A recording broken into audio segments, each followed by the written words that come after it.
All right, welcome back to another edition of Devout Deism. I am your host, David Robertson. Just a quick video here, probably not going to be terribly long. I wanted to answer a couple of questions. I've been getting a lot of private messages about a lot of different things. A few of these I thought. Just a quick video here, probably not going to be terribly long. Didn't mean to do that. So I had a couple windows open. Anyway, wanted to cover some of this. A few of these I think probably need to be addressed more openly, so that way we can answer a lot of different questions. The first one is in regard to the Trinian.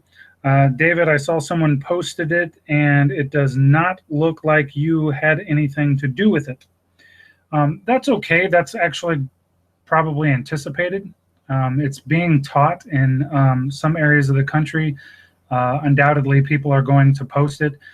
They may or may not attribute that to me, and that's fine. I actually wrote that for everybody, so hopefully, people are getting out of it. I don't think it would be that hard to track down that I was the one who wrote it. It's a very unique name, and I think that having published it and provided videos for it, and having been working on it since 1999, I think we're okay, but definitely appreciate that. And again, if people are wanting to post that, publish that, integrate it into their work, whatever, I kind of hope that they do. If they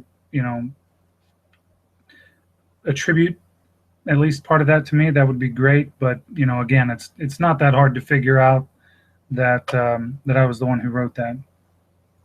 In regard to Reason, Religion, and the Trinity and Contradictions, the book, David, you might have oversimplified a couple of things. Good book, though.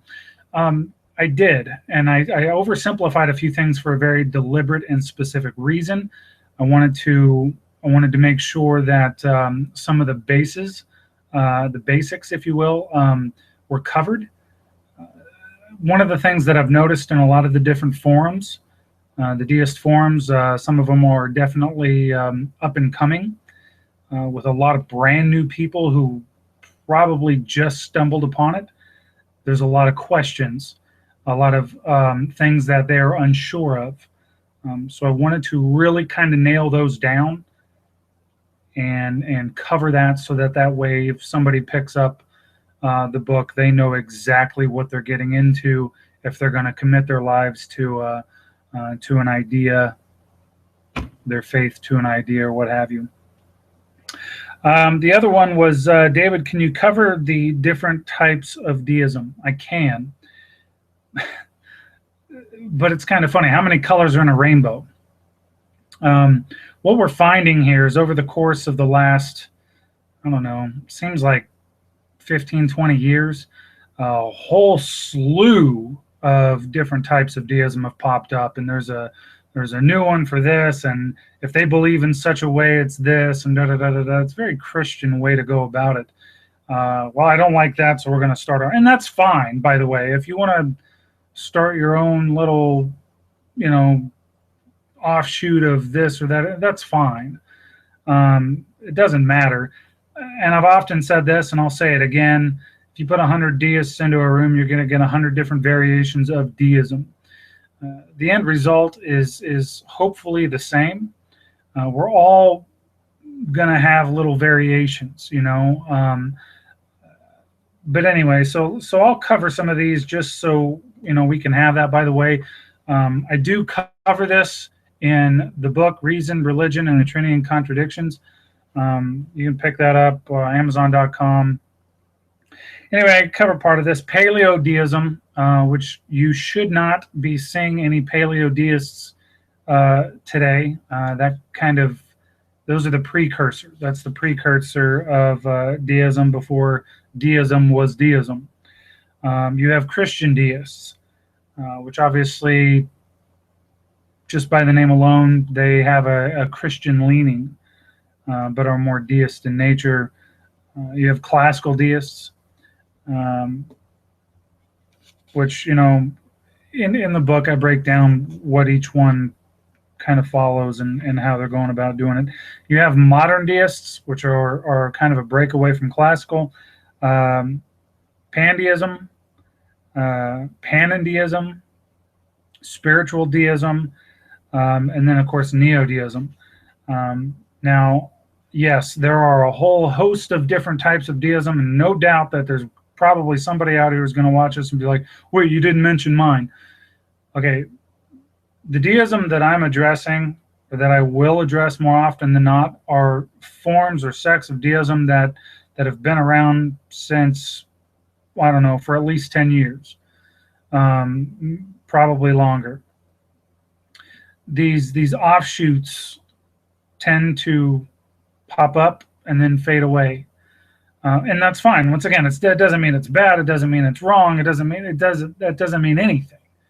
It's kind of like the idea. Well, there's been question about the symbolism of deism. This where is it at? This little D right here, the symbolized D, or the pyramid, or whatever. When you're talking about symbolism, you're talking about names, you're talking about all this other stuff.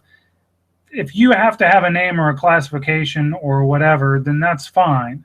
The real reason there's a separation between, for instance, like modern deism and classical deism is because there is a definite line between the two. There was a reason for that separation. One was a breakaway.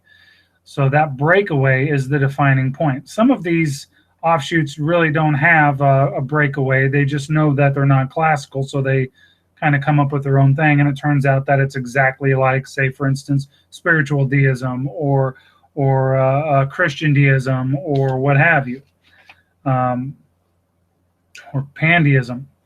Now, one of the things that could become, or one of the things that might be addressed is polydeism. I don't necessarily classify that as deism. That is a different thing altogether, even though the name is similar, because you're talking about multiple gods in that situation.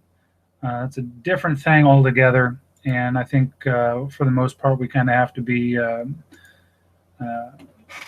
wary of how many different things we're going to be lumping into whatever. Anyway, wanted to answer some of those questions. Once again, not a long video, just something to kind of throw out there, food for thought. Each one of the forms of deism, the types of deism that I discussed, is, I would say, very different from the other ones. But the general premise between even the different sects is very similar. All right, so while there is a defining and very different overall look and feel of that sect, the foundation, if you will, is very similar, and that's the way it's supposed to be. By the way, a deist is a deist because a deist is a deist. Your brand of deism is, that's fine. You're going to have a different brand. You're going to have a different perception. You're going to have a different frame of your deism, and that's fine. But the foundation tends to be the same, and that includes paleo-deism, which of course goes back into natural exploration, going back into ancient Greece and things of that nature. So hopefully that that kind of answers some of those questions. Once again, if you have questions, you need clarification, you have ideas for videos, whatever, feel free to drop those in. I'm trying to do a better job of producing videos and getting people involved. I would like to do, this is actually a live event, but do a live event where we can do chat and things of that nature, so I can answer questions in real time. I think that would be a benefit in a lot of ways. And we can do that if everyone is so inclined. I know that there are 3, I would say, primary groups that I'm involved in. I know there's plenty more, but the World Union of Deists, the Positive Deism, and a couple of the other groups, they're on Facebook and of course Google+. So if you guys want that, decide you can do that, we'll set up something in advance and we can do something fun in that regard. I want to thank everybody for the support on the book. It's been interesting. Again, I did oversimplify a few things for a pointed reason, but again, if you're interested in that, Reason, Religion, and the Trinity and Contradictions, available on Amazon.com. If you have read it, you enjoyed it, hated it, whatever, leave a review. That helps out quite a bit. But I think that pretty much does it for me, folks. Thank you for tuning in. Thanks for watching. We'll try to pump out more videos in the future. Till next time, take care.